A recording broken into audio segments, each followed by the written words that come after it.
God blessings everybody, this is the Gaming Christian with another video. This time I'm going to show you my Mega Drive collection. My collections are getting smaller with every video, so I'm sorry these videos take a lot of time. So please, I'm sorry if I'm boring you, but if I bore you. My English sometimes is not that great. I'm going to show you my Mega Drive collection as I'm already saying, so let's get it started. First up is Ayrton Senna's Super Monaco GP 2. First I thought it was part 1 because the sticker is covering part 2. But if you see it right here, you could see it's part 2, but whatever. The first one was a great racing game, and the second one is even a little bit better from what I understand. I haven't played this game too many times, but you know what the heck. It is just a lot of fun to play, and as you can see, there's no booklet came with it, but you know. What I like about the Mega Drive are the boxes that just comes with it. I mean, they look like videotapes, and these are really cool collector's items. I mean, cartridges overall are just a lot more fun to collect, if you know what I mean. And these boxes, they look so awesome. Yes. Next up is another classic loved by so many. This is Earthworm Jim. It is funny, it is kooky, it has great graphics, great gameplay. It has just great level design, great graphics. It looks great. Whoops. But the levels are huge too. I know a person that doesn't really like this game, calls it overrated. But he calls Metal Gear Solid a terrible series, so what does he know? Yeah, it's a great looking game and a great platform game, and there's a whole bunch of weapons you can get, and it's funny and spooky. Echo the Dolphin is the next game. Yes, Echo the Dolphin, a game that's supposed to be pretty frustrating. It's not really a game for me to play seriously, because I have played it, and there's even a little bit of booklet inside.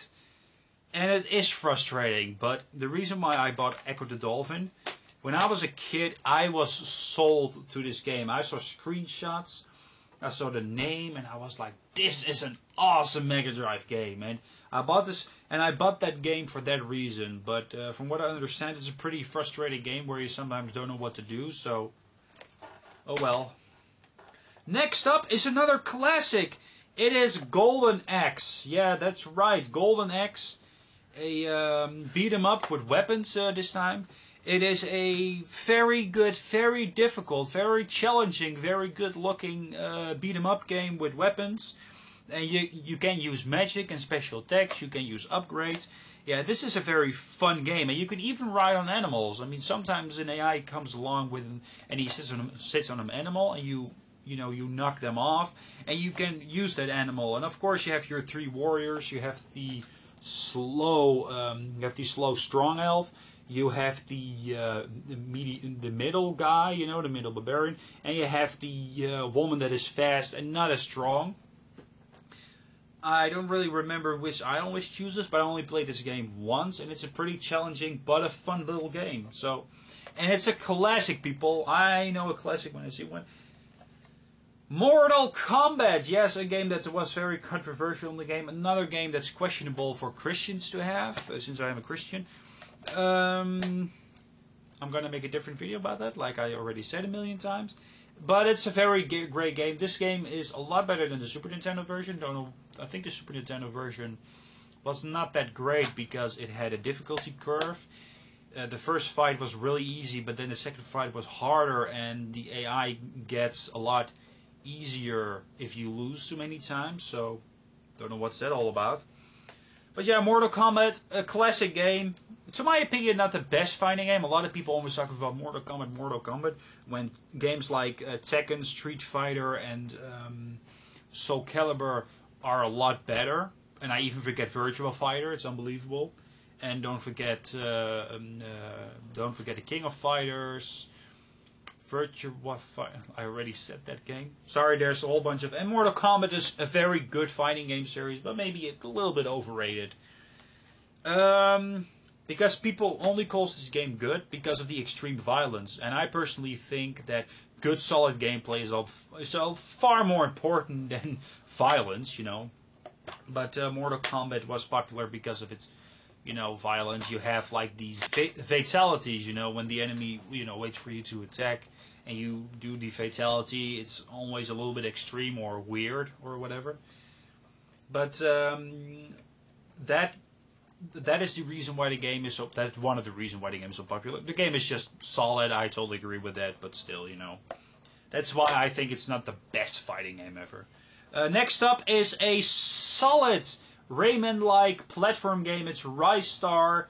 This game I finished with a cheat as a level select. I did finish every level though, but since this game doesn't have password system for whatever, at least I don't see what the passwords are. I used to cheat, but I really wanted to finish every level.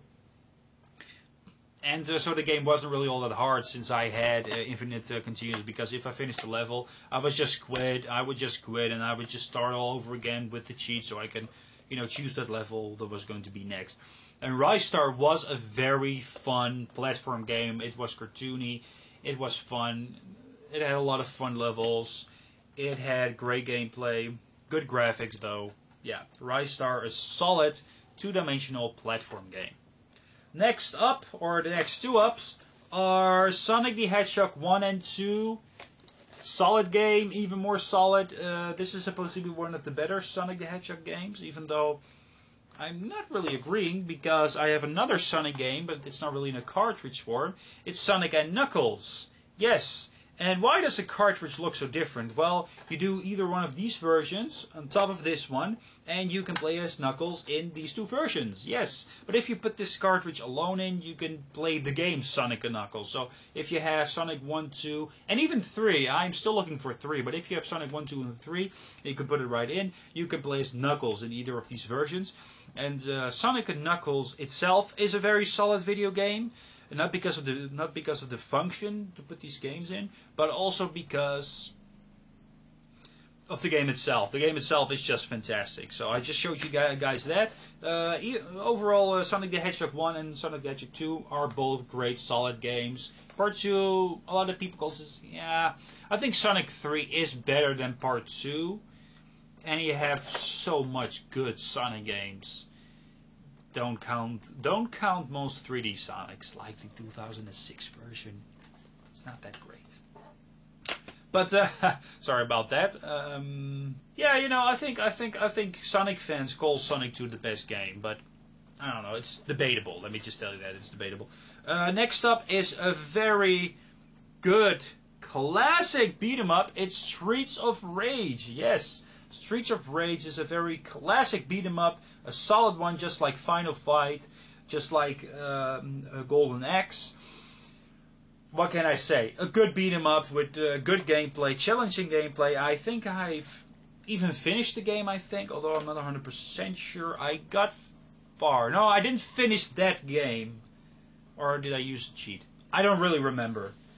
Another game that's really too hard for kids, but it was meant for kids, it's Toy Story. But this is a really solid and great platform game. It is challenging, not even though it even looks great, you know. But it has great solid gameplay, and it's a very challenging game where you really have to think, where the levels are huge, and the graphics looks great. It's a combination of all. This is actually an almost perfect game. Maybe that's why the game isn't perfect, you know, because it is good, but it's not like a revolution. But still, this is a very great game. I mean, this is the typical example of a good game that's technically fantastic, but it's not revolutionizing, you know. It's not like, wow. I mean, I'm not so sure if everybody... I think a lot of people remember Toy Story, but, you know, everybody remembers Street Fighter, Final Fantasy VII, Mario games, Zelda games, Metroid games, the Gran Turismo games, I'm looking at this moment, the fighting games, Tekken and stuff like that. Those are the games everybody remembers, and Toy Story, not that much. But still, a great game nonetheless. The last game I'm finally going to show you, this is a very short video compared to the others. This is Vectorman, another great game with great graphics, 3D graphics. The reason why I have it is because it's a very solid Mega Drive game. It looks great and it has fun levels. I haven't played this game too many times, so I should give this game a chance and really seriously play it. And well, this is how the game looks like. But I would suggest go to YouTube and check this game out. And it doesn't really have a booklet. Don't know why I decided to open it, but. Alright, this was the last of my Mega Drive collections. Yeah, this was really the last of my Mega Drive collection games. I really want to thank you guys for watching. See you guys next time with some more gaming goodness, with some more collections and more gameplay videos. See you guys next time.